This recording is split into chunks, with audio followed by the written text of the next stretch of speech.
What's up, buddy? Hi. What are we working on? Getting this axle out of here so we can get ready to drop the engine.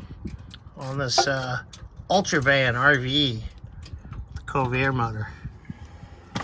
So, Scotty got that side done. We got Xander got the starter out. The linkages to the front are all unbolted. So as soon as this thing's unbolt, we have Oil's drains. yeah, oil's drained. Gotta find that transmission drain, But I see one mount on this side. That's all it looks like, besides maybe one back there for the trans. So maybe when that's out, we'll use the jack and hold the motor up and undo the trans mount and undo the motor mount and see if this thing comes down. What do you think? yeah. It's promising?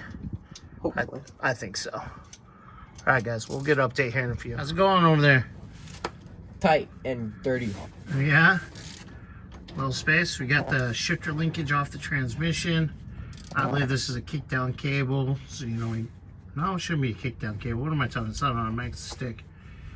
Oh. I don't know what that is.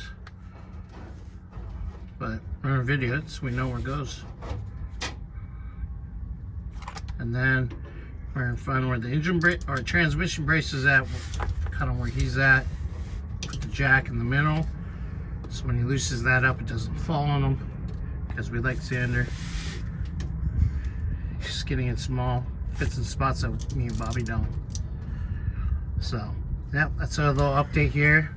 As soon as we get that, then we'll get the brace in the back, put the jack between the motor and trans, and we'll get that guy right there.